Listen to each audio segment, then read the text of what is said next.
Pessoal, continuando aqui a resolução da primeira prova, agora nós vamos falar da questão 2, tá? Que tinha uma pequena diferença entre as turmas de segunda-feira, 1 e 2, e as de terça, 3 e 4. Tá?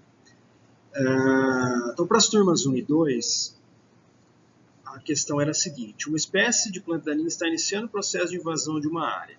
Estou afirmando isso. Tá? Estou afirmando também que uma semente dessa espécie foi dispersada pelo vento para a referida área, onde germinou e produziu uma planta adulta. Estou afirmando. Descreva qual o banco de sementes no final da primeira geração, levando em consideração potencial reprodutivo de 10.000 sementes por planta, 50% de viabilidade das sementes, 20% da dormência das sementes, 10% de mortalidade natural de plântulas após a emergência, 50% de mortalidade do banco de sementes por geração. Tá? Então, o que a gente tem que analisar aqui é o contexto. Né? Existem 5 pontos a se considerar, mas nem todos vão ser usados na questão. Tá?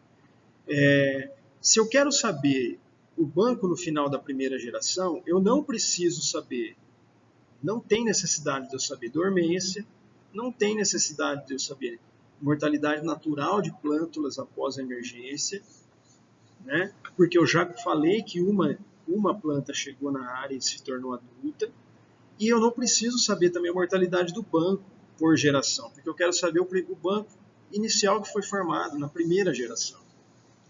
Então eu precisava apenas de 2 informações: potencial reprodutivo e a viabilidade das sementes. Por quê? Porque o banco de sementes é formado apenas por sementes viáveis.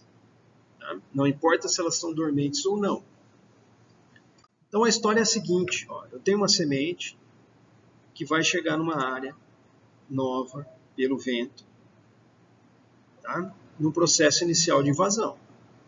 Essa semente, eu já falei que ela germinou, produziu uma planta, e essa planta chegou ao final do seu ciclo, chegou à geração adulta. Né?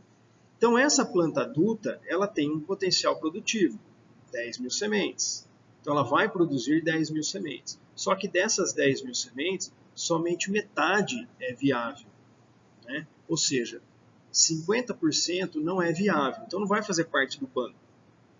Né? Então, 5.000 sementes dessas 10.000 vão ser sementes viáveis. No final da primeira geração, são elas que vão formar o banco de sementes. Ok? Então, a resposta para as turmas 1 e 2 era 5.000 sementes no final da primeira geração. Tá? Já as turmas 3 e 4, a única diferença que a gente tinha era o potencial reprodutivo da planta, que eram 32.000 sementes. Tá? Então, a mesma história aconteceu. A semente se dispersou, produziu uma planta nova, essa planta chegou ao final da geração e ela tinha, né, o potencial de produzir 32.000 sementes. Somente 50% eram sementes viáveis, então 16.000 sementes formavam o banco no final da primeira geração.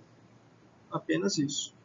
As outras informações, elas seriam utilizadas para calcular gerações futuras. Tá? Mas a chave da questão é determinar a primeira geração. A primeira geração é a primeira, né, são as primeiras plantas que chegaram ali. Nesse caso, é uma planta só. Tá? Ao final dessa geração, a gente tem, então, 5.000 sementes no banco para as turmas 1 e 2 e 16.000 para as turmas 3 e 4.